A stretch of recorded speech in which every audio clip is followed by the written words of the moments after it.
मी doctor Sadanand Raut, सर्पदंश आणि विषबाधा तज्ज्ञ, नारायणगाव, जिल्हा पुणे, महाराष्ट्र।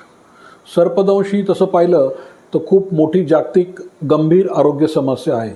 जगामध्ये दरवर्षी 45 ते 52 लाख लोकांना सर्पदंश होतो आणि 80,000 पेक्षा जास्त लोक 80,000 ते 1,38,000 लोक मृत्युमुखी पडतात।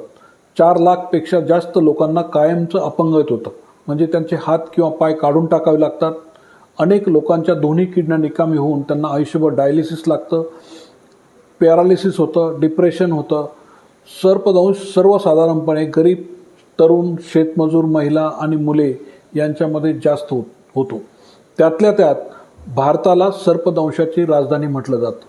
त्याचं कारणही तसंच आहे। जगाच्या तुलनेत 50% जास्त सर्पदंश हे भारतामध्ये होतात आणि 60,000 पेक्षा जास्त लोक सर्पदंशामुळे भारतात मृत्युमुखी पडतात।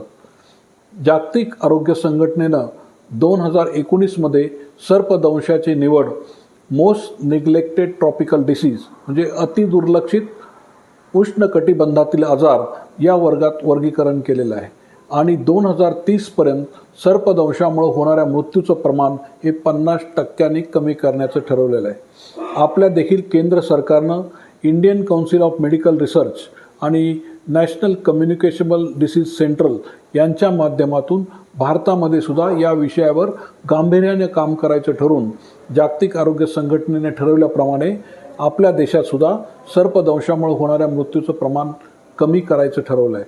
आणि सुदैवानं NAPSE national action plan for snake bite envenomation आणि national snake bite treatment guideline या दोन्ही याचा मी एक सदस्य म्हणून काम केलेलं आहे। त्यामुळं या विषयावर जागतिक सर्पदंश जनजागृती दिवशी म्हणजेच 19 सप्टेंबर या दिवशी आपण सगळीकडं सर्पदंश होऊच नये म्हणून काय काळजी घ्यायची, सर्पदंश झाल्यानंतर काय प्रथमोपचार करायचे, कोणते चुकीचे उपचार करायचे नाहीत आणि कोणते योग्य उपचार करायचे याविषयी माहिती जाणून घेऊया।